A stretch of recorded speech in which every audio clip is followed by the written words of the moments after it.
Good morning. Welcome to day 24 of Vlogmas.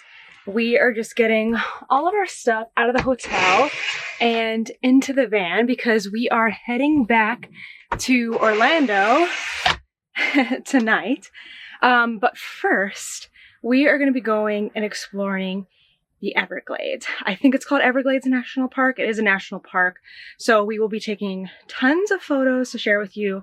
And we're really hoping to see an alligator. But before we get in there, I'm just gonna try to organize some of my stuff and get it back out of the way. We're spending a few more days in Orlando through Christmas with my mother-in-law. So there's no reason to like completely unpack in the van because we're not leaving quite yet. But today, I am planning to do as much crochet as possible as we're driving around, as much knitting as possible. And then of course, on the drive back up, we have like I think 4.5 hour drive up. We took a different route down. We took like the whole west side of Florida, drove through islands, stopped at different towns, which was really lovely. But on the way back, we're going through the center of Florida and just taking the toll and going the most direct route back. All right, I'm gonna unpack my stuff, wait for them, and make myself some breakfast.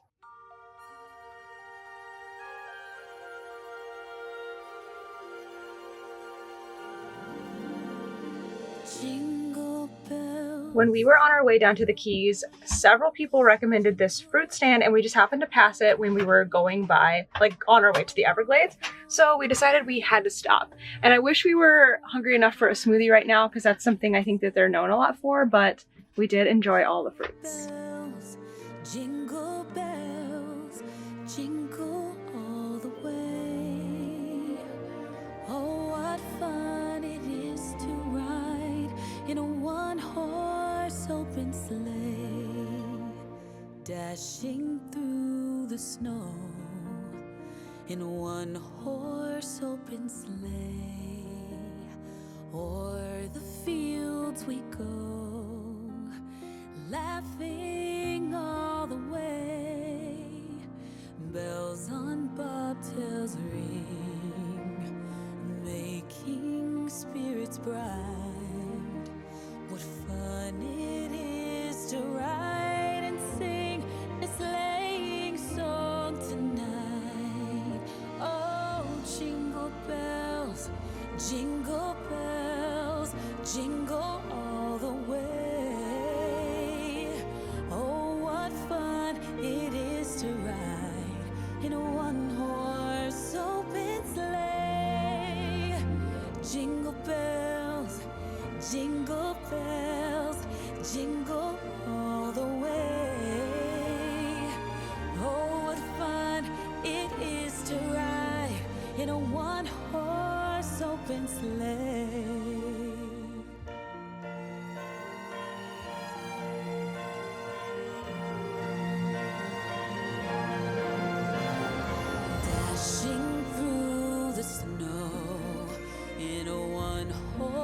Open sleigh, o'er the fields we go. Whoa, we haven't changed in a whole day.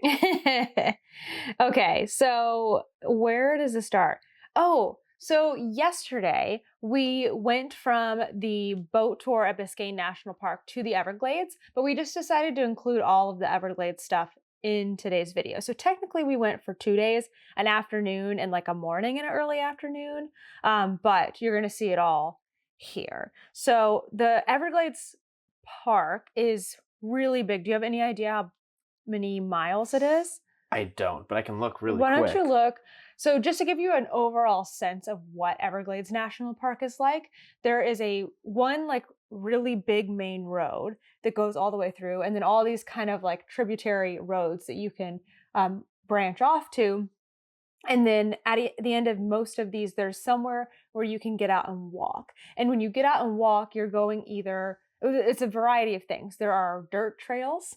There's a bunch of hiking that we did not do. We did like the really small ones that were under a mile long. There's a bunch of paths that go over the water. Those are much better to walk on. They're way more accessible. At least 2 of them that we went on were very wide paths. The whole way was either paved or like graded, where you could definitely use a wheelchair on, but some of them were like really narrow, really dirt paths. So look into that before you go. But it was very cool to see, like we would drive, we kind of like see different landscapes, and there was just different parts of the park. Like some looked very much like I imagined, swampy and green, and some, because it was winter, looked very wintry, like barren and white trees and like muted colors. So it was pretty neat. Go ahead. Yeah, for accessibility, something that's really, really good for that if you're planning a trip, the NPS app, National Park Service app, has all their sites and all the parks, and you can see every single trail. And when you click the trail, it'll say if it's paved or not, if it's wheelchair accessible or not, if pets can go, the hours it's open, if it's a park that closes at a certain time. They've done a very, very good job with their app, and you can download it like each park where you're going to for offline use. So if you're somewhere that doesn't have service, like part of the Everglades, you can still like have your map up and know exactly where you are. As far as the size goes, it's 2,300 square miles. Wow. That's 6,100 square kilometers for some of you. 1.5 million acres. That's so cool. And it became a national park in 1934? Is that what that is? Oh, authorized. Designated, I guess. We should put in a map here of where the Everglades are, because I didn't know that they were like in part of mainland Florida. I don't know why I thought they would be like off in an island or like the end of where Florida. It's not mainland Florida. But anyway, it's much bigger than I thought. It's the third largest national park in the continental U.S. What are the largest ones? Death Valley and Yellowstone. Which we will be going to in the future. Okay, so when we first got to the park yesterday, we went through the Pinelands Trail. I think that was in the park, the national park. And that one was one that was like the smallest, right? Yeah, it was like the trail that had like the leaves knocked down, and yeah, it was like half paved, half dirt, and maybe it was paved, but like the dirt, it's like the forest had like grown into it, and so you kind of had to like duck. Oh, and one thing that we learned at the visitor center, I think, is there are these leaves, and maybe that was the second day. There is these leaves that are either from 3 to 7 like leaves on the end. They're green with yellow rims and black spots, and they are they're called poisonwood, and they're toxic. I guess they're like related to poison oak or something. So you don't want to brush against them, and they are everywhere. Basically, everything in the Everglades is like designed to hurt you. So be like careful. The grass, the sawgrass is everywhere, and if you touch it one way to like smooth, you touch the other way, there's like little barbs. Yeah, and it'll like cut you, and there's I didn't touch any of all these little spiky plants everywhere. So dress accordingly. We really didn't have that much of a problem because we were kind of able to like maneuver. And we only did the trails that were like off the main road. Correct. We didn't have to park and actually hike anywhere crazy. Yeah.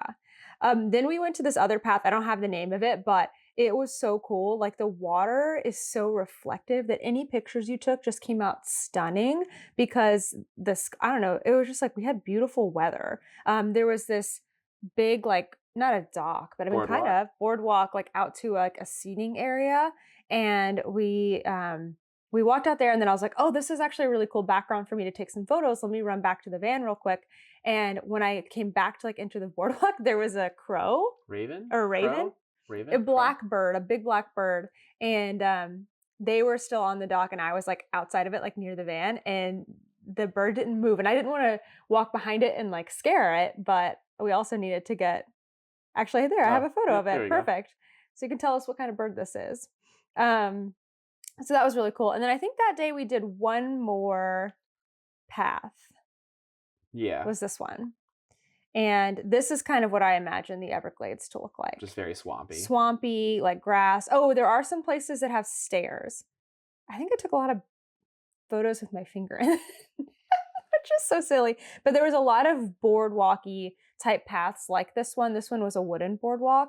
Aside from the stairs, it was, I think, one of the more accessible ones, and it's just so cool. And again, the app like even says, I think if it has stairs and stuff, like you'll know. Yeah.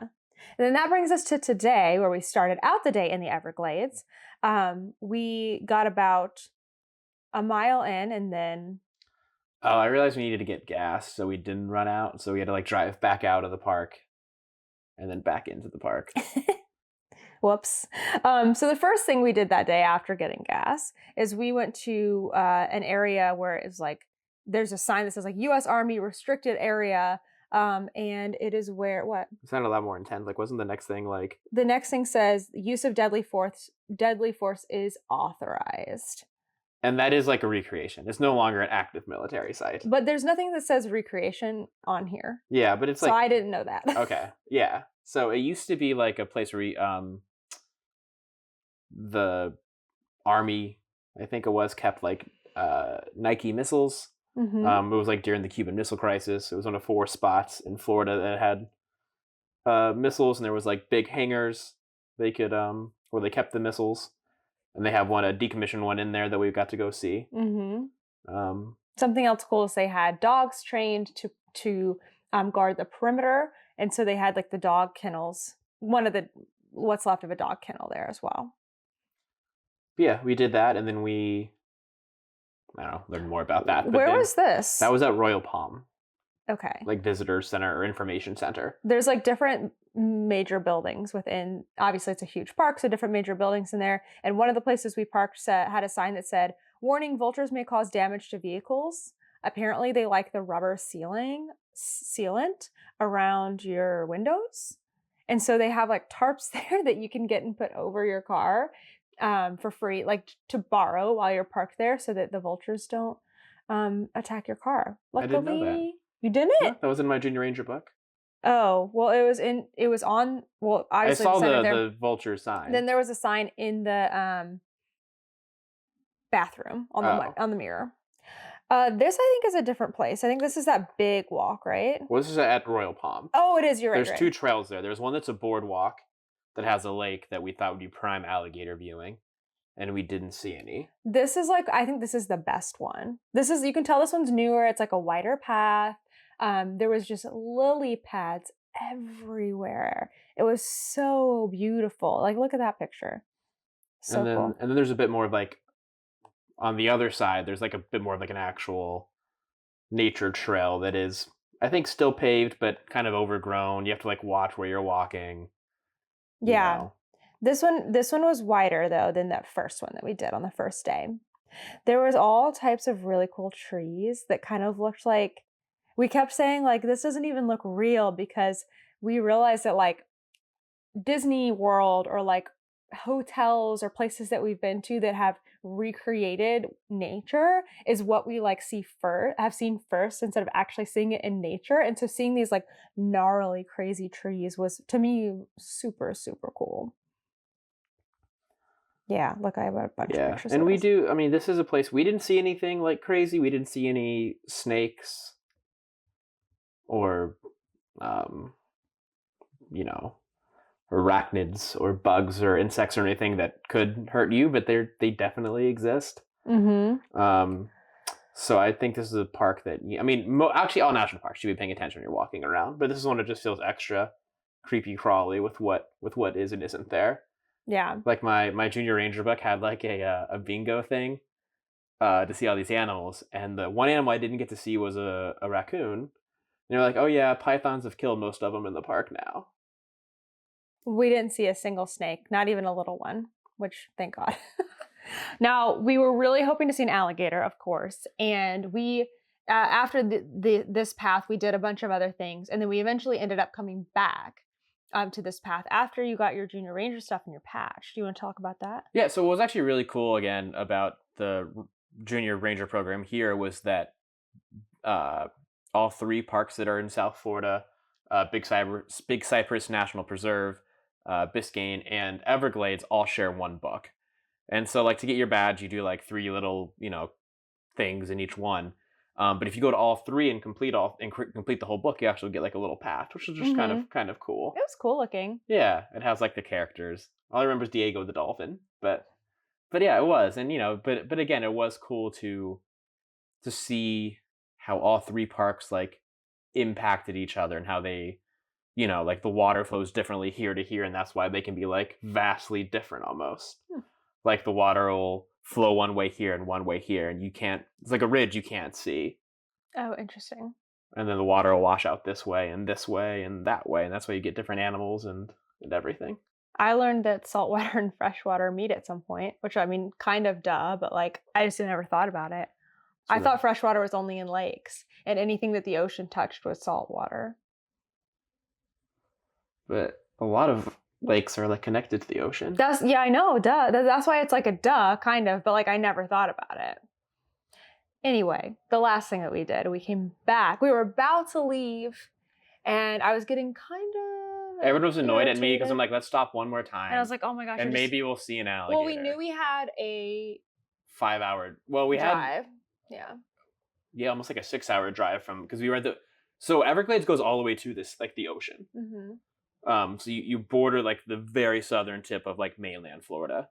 And it takes like an hour to get back out the other side. Yeah, so we had like gone there, and that's like, okay, let's start heading home.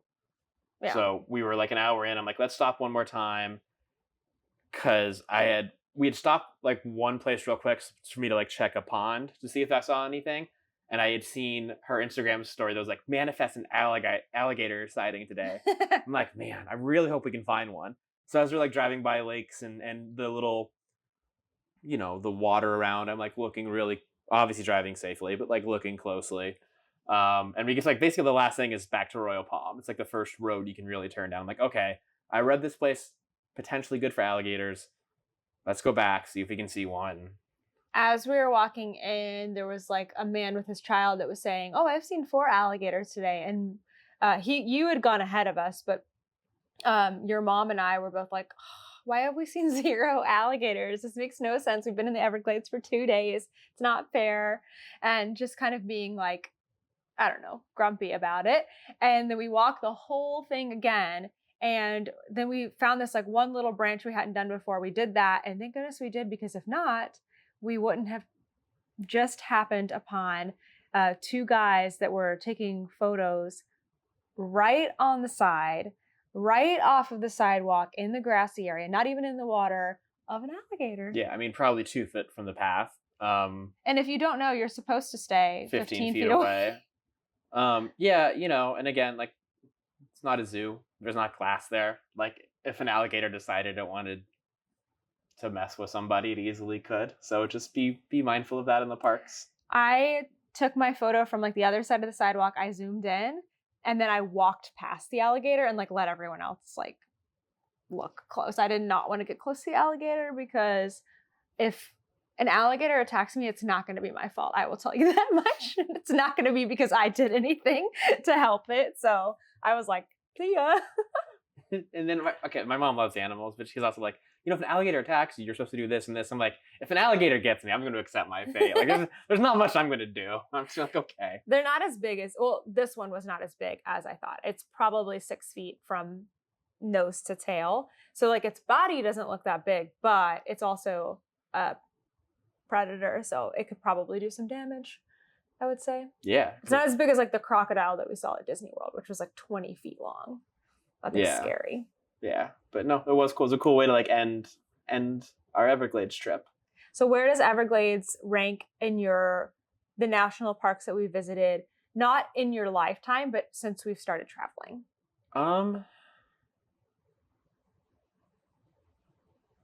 I mean, as far as actual national parks go, probably 3.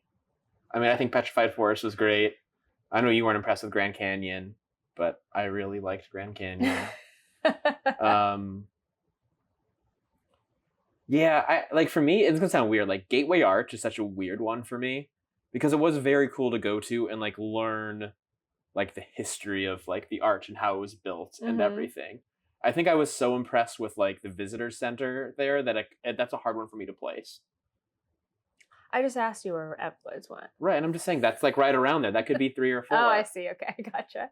I think I'm the same way. I am Petrified Forest, because we had just the best experience there. It was not crowded. We got to see it at sunset. Every single place you pull off and stop is completely different. And it was and Toaster got to go to a lot of it. Toaster could not, and for good reason, could not walk around in the Everglades with us, which is totally fine. Hi buddy. It just is nice when he can go with us. And obviously he couldn't come with us to Biscayne or Dry Tortugas because of the like boat. boats. But yeah, Grand Canyon I think was second for me because we got to stay in Grand Canyon and like see elk and everything. And then yeah, I would say this is third. It was fun. It was a good experience. And it's not just because of the park, but because of like the time we spent together. I actually really enjoyed like sitting in the back of the van getting to knit and crochet while looking at the sights and stuff. It was all in all, it was an excellent trip. Yeah. I'm just thinking like overall where I think it'll end up. Yeah, I think it'll stay top 10 pretty easily. Top 10, but I think there's some in the West that are going to the 2 Y ones are definitely like incredible.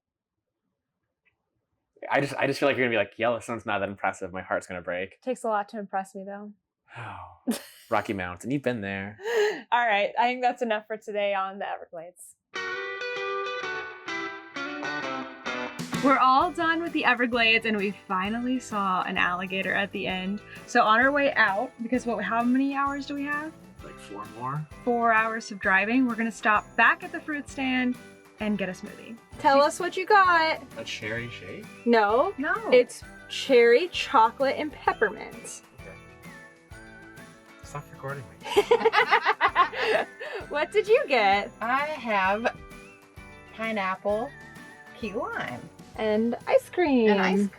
And I have key lime and coconut, which you can't see because it's not in focus.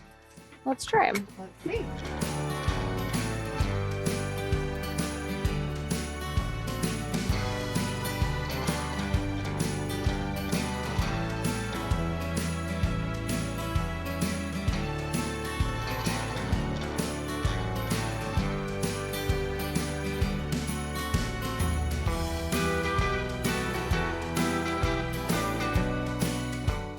We have made it back to Orlando.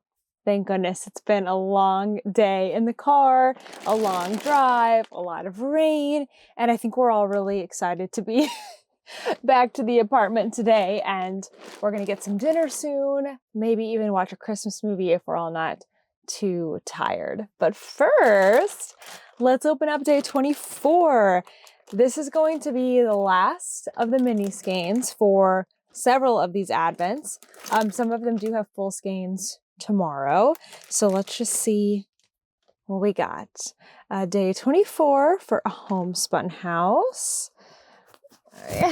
I think this will be the end of the blanket. Ooh, this one's called cinnamon rolls. Ooh, I love that. Cinnamon rolls.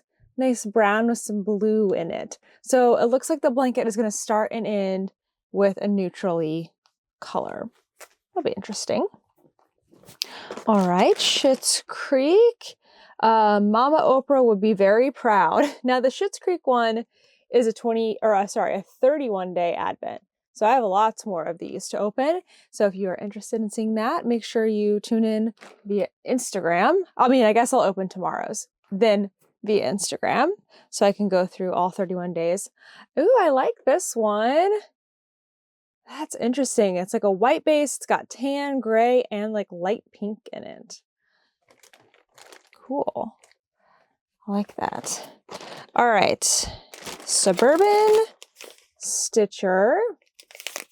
This one I think has a mini tomorrow because it didn't have the full skein. Oh, pretty. This pink has some like speckles in it. I like it. And tomorrow we're going to put all the colors together and string them up and look at them like as a whole advent set. It's going to be really fun. Blush Yarns, day 24.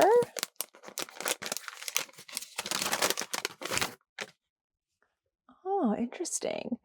This one's got blue and gold and white. That's really pretty. Nice. All right. Let's do Chelsea Yarns. Where did I put the cards? Are in here. So let's see what Chelsea Yarns is. Day 24 says street corner chestnuts. That is a sweet corner chestnuts. Street corner chestnuts. And it's a brown, which makes sense for chestnuts. I've actually never had chestnuts before. I didn't know you could actually eat them. Like, you know, the song Chestnuts Roasting by an Open Fire. I guess I just thought it was a song. I didn't know you could actually eat chestnuts. Pretty Twisted Yarns. Ah, almost back to pink now. Still purple. This is like Barney pink, like almost purple, almost pink. All right, Ruby and Roses, day 24 is Stockings Hung with Care.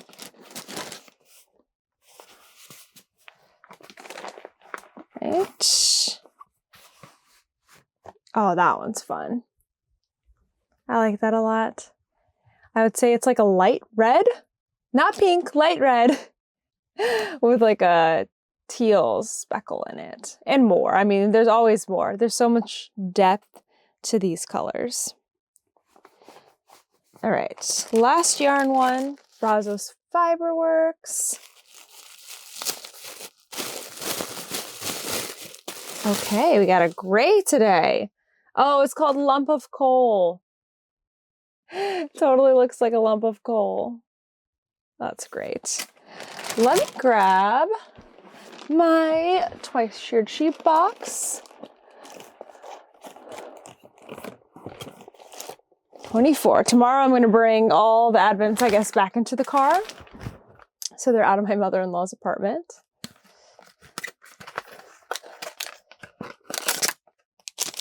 Oh, it's a shorty row counter. Hold on, I'm trying to get them upright because it's a penguin.